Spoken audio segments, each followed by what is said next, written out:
Hello BookTube, welcome back to my 2025 library tour. In this episode, more history. I'm at the very bottom of this bookcase over here, so that's why I am sitting on the floor. Because when I did this shelf during the classics, canonical, modern, and contemporary fiction, poetry, and drama part of the tour, taking the books off the shelf and putting them back on the shelf was a pain in the rear end, so I'm just going to sit on the floor and do it this way. Hopefully this works out. So let's get going. So the first three books are by Tom Holland, the historian, not the actor.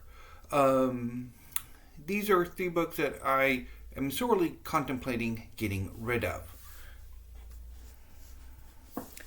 The first Tom Holland book I have is Dynasty, The Rise and Fall of the House of Caesar.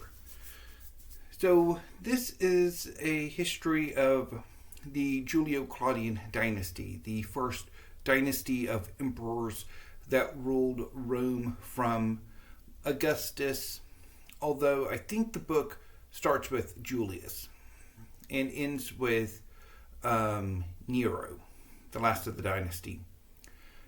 It's popular history, and it's readable and it's good. It's just, it was a little too gossipy, a little too credulous.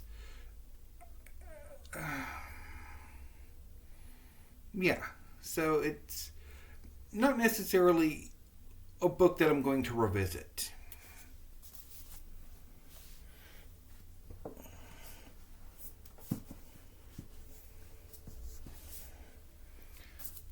Persian Fire, the First World Empire and the Battle for the West. So this is a history of the Persian Wars, the conflicts between the Persian Empire and the Greek city-states from the Battle of Marathon through to Alexander's conquest of the Persian Empire, although there's probably a little bit before that as well. Again, popular history, although I think in this case I've already read a more recent history of the Persians, and this book is largely just going to be from the Greek point of view. I didn't like it. As much of it as I read of it.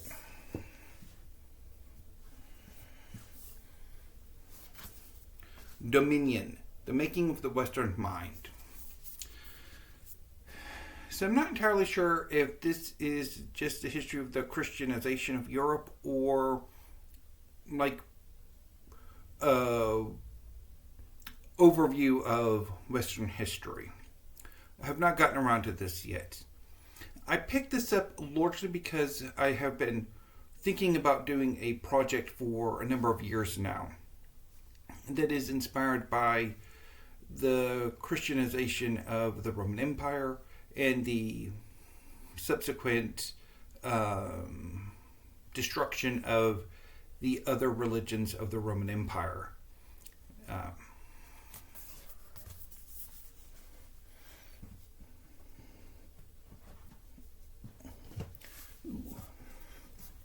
it seems even this method is going to have some problems. The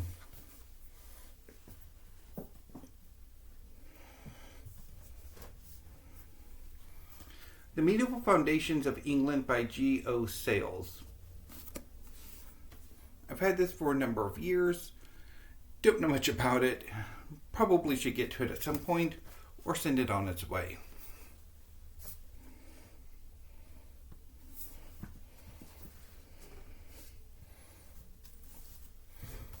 Tudor England by John Guy. Tudor History, haven't gotten around to it yet.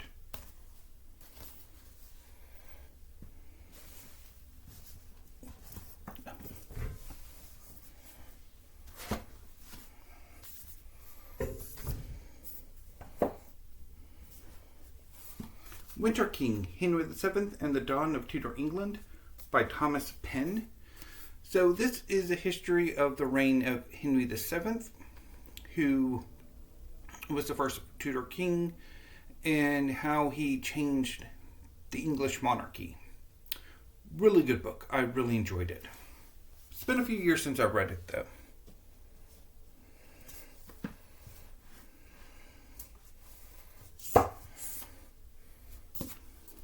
Mary Tudor, Princess Bastard Queen by Anna Whitelock. So this is a biography of Mary the first Queen of England, who reigned in her own right. I don't quite remember if I've read this biography or not. If I had, it's been quite a number of years. Would like to revisit it at some point, one way or another. She-Wolves, The Women Who Ruled England Before Elizabeth by Helen Custer. So this is a group biography of the women who ruled England, whether in Mary I's case, a queen in her own right, or in most of these women's cases as queen's regent, starting with, or claimants to the throne in the case of Matilda. So the book starts with the Empress Matilda, who was the rightful Queen of England and should have been the first Queen of England, who reigned in her own right, but her cousin Stephen of Blois stole her throne and became King Stephen I. However, Matilda's son, Henry, would become king himself and become Henry II.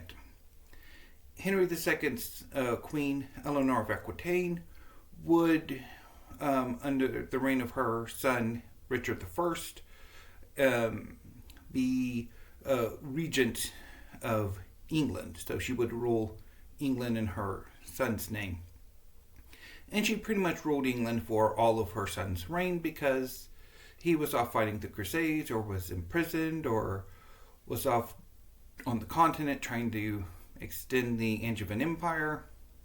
So she basically was in charge of England for most of it. The third would have been Isabella of Valois, who was the queen of Edward II and mother of Edward III, and was regent for much of Edward III's childhood, as she had led the overthrow of Edward II. And then Jane Grey, who was a distant relation of Mary, Elizabeth, and Edward. And in order to prevent the Catholic Mary from becoming the first official Queen of England,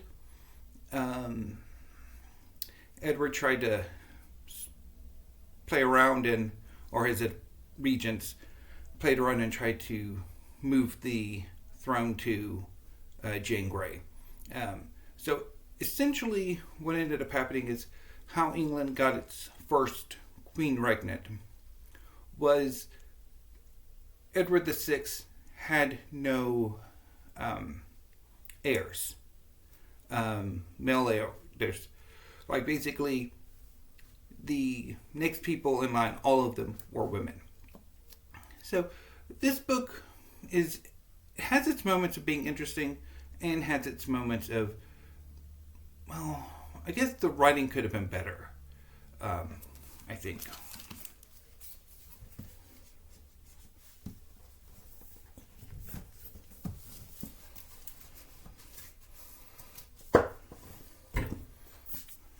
Speaking of Edwards, the last Edward to be King of England, this is The Crown in Crisis, Countdown to the Abdication by Alexander Larman.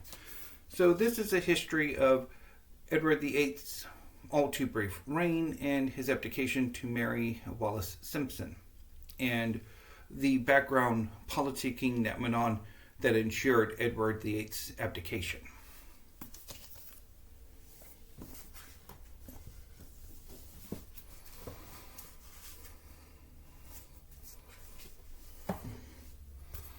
The Restless Kings, Henry II, His Sons, and the Wars for the Plantagenet Crown by Nick Barrett. This is a really good history of Henry II and his reign and his conflicts with his sons.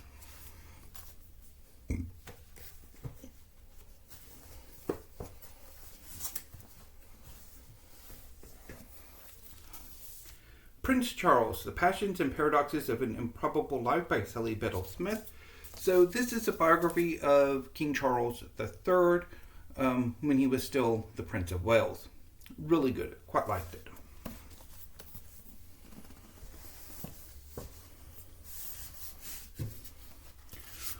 Noble Ambitions, The Fall and Rise of the English Country House After World War II by Adrian Tenniswood. This is a really cool exploration of the English country house from its nadir in the post-World War II years to its rise again as tourist attractions and as money-making ventures. The book tells a number of very fascinating stories. Quite liked it. The next two books are by Simon Heffer. They're part of, I think right now it's a trilogy, although it might have extended into a quartet. So the first book in the trilogy or quartet is High Minds, the Victorians, and the Birth of Modern Britain. So this is a history of the early and mid Victorian period. And it looks at the history through different social changes and events. I was not quite fond of this book. I think I bailed on it. I liked better the second book, The Age of Decadence, A History of Britain, 1880 to 1914. So again, this book follows a lot of the same sort of organizational sort of plan, and was quite good. I really liked it.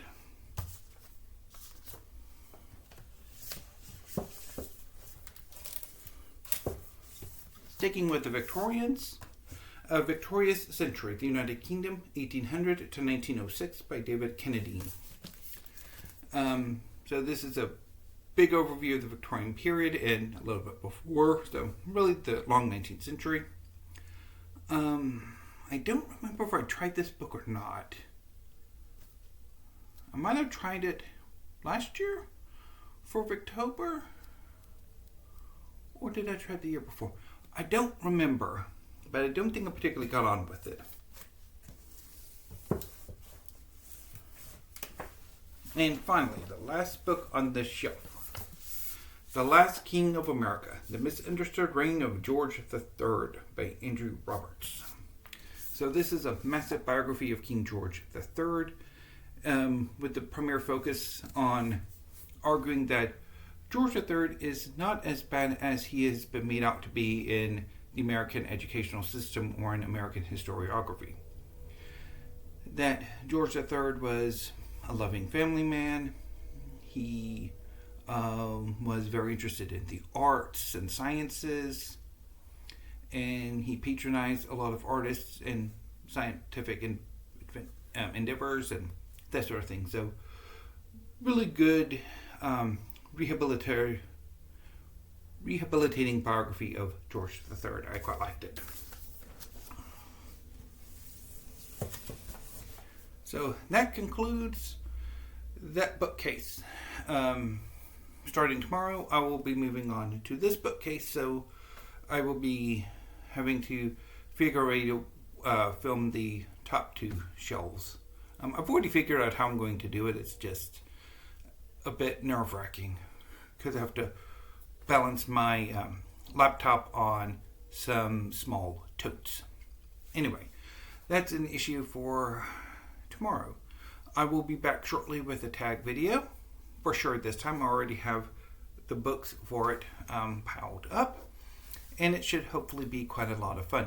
So anyway, BookTube, until I see you in a few minutes, thank you, have a good afternoon, and stay safe.